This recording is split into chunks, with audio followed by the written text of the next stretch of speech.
Hello bachcho, let us start with the given question. The question says in each of the following questions, a statement of assertion A is given followed by corresponding statement of reason R. Of the statements, mark the correct answer as A, if both assertion and reason are true and reason is the correct explanation of assertion. B, if both assertion and reason are true but reason is not the correct explanation of assertion. C, if assertion is true but reason is false. D, if assertion is false but reason is true. Assertion A, the light reaction is a temperature sensitive. Reason R, change in temperature affects light reaction more than dark reaction. देखिए इस question में हमें statements दी हुई हैं, एक असोशन है and एक reason है, एंड हमें करेक्ट आंसर को कैसे मार्क करना है. अगर हमारा असोशन और रीज़न दोनों ट्रू होते हैं और रीज़न करेक्टली एक्सप्लेन करता है असोशन को तो हम ए मार्क करते हैं. अगर हमारा असोशन और रीज़न ट्रू होते हैं लेकिन रीज़न करेक्टली एक्सप्लेन नहीं करता असोशन को तो हम बी मार्क करते हैं. अगर असोशन ट्रू होता है लेकिन रीज़न फॉल्स होता है तो हम सी मार्क करते हैं, एंड अगर असोशन फॉल्स होता है लेकिन रीज़न ट्रू होता है तो हम डी मार्क करते हैं. ना सबसे पहले इस क्वेश्चन को सॉल्व करने के लिए हमें ये पता होना चाहिए कि लाइट रिएक्शन क्या होती है. So let us write the key concept involved in this question, and that is having the knowledge of light reaction. देखिए लाइट रिएक्शन को हम फोटोकेमिकल हिल रिएक्शन भी बोलते हैं क्योंकि इसके अंदर लाइट एब्जॉर्ब होती है, वाटर स्प्लिट होता है और ये डिपेंड करता है हमारे ऑक्सीजन की एक्टिविटी पे, यानी ऑक्सीजन इसके अंदर रिलीज़ होती है. तो ऑक्सीजन रिलीज़ होने की वजह से हम कहते हैं कि ये एक ऑक्सीजेनिक रिएक्शन है.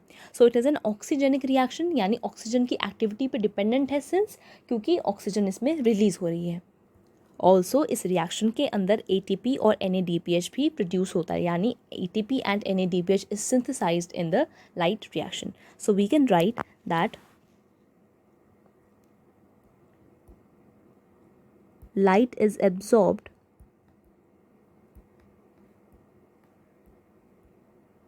splitting of water occurs, that is water splitting. It is an oxygenic reaction since oxygen is released and ATP and NADPH is synthesized. So its synthesis occurs. So this is light reaction. Now let us start with the assertion. Assertion A says the light reaction is a temperature sensitive. देखिए जो light reaction होती है वो temperature sensitive होती है. This is a true statement. Temperature sensitive क्यों होती है? क्योंकि वो लाइट को ही एब्जॉर्ब करती है. It occurs in the presence of light, and अगर लाइट की प्रेजेंस उसके अंदर होगी तभी उसके अंदर ATP NADPH सिंथेसाइज हो पाएगा. So it is dependent on temperature. That means we can say that light reaction is a temperature sensitive reaction. So this is a true statement since light is absorbed in light reaction, or we can say photochemical Hill's reaction.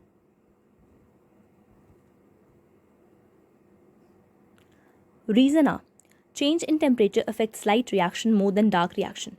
देखिए जो temperature का change होता है वो effect करता है हमारे ज़्यादा डार्क रिएक्शन को. इसका क्या मतलब है? देखिए हमें पता है डार्क रिएक्शन एंजाइमेटिक रिएक्शन होती है, यानी उसके अंदर एंजाइम्स इन्वॉल्व होते हैं. तो अगर टेम्परेचर का चेंज होता है तो हमारे डार्क रिएक्शन ज़्यादा इफेक्ट होता है सिंस हमें पता है जो एंजाइम्स होते हैं वो वर्क करते हैं एट एन ऑप्टिमम टेम्परेचर. तो टेम्परेचर में फ्लक्चुएशन की वजह से एंजाइम्स के अंदर चेंजेस आते हैं जिससे हमारा डार्क रिएक्शन अफेक्ट हो सकता है. सो टेम्परेचर का चेंज अफेक्ट करता है dark reaction more than light reaction. That means reason एक फॉल्स स्टेटमेंट है. So it is a false statement since dark reaction is affected more by change in temperature. तो light reaction के comparatively dark reaction ज़्यादा effect होती है since उसके अंदर enzymes present होते हैं. We can write it is due to presence of enzymes. So that means हमारा असोशन एक ट्रू स्टेटमेंट है एंड रीज़न एक फॉल्स स्टेटमेंट है. तो हमारा करेक्ट आंसर होगा C, that is if assertion is true but reason is false is the required answer for the given question. Hope you understood the question well. All the best.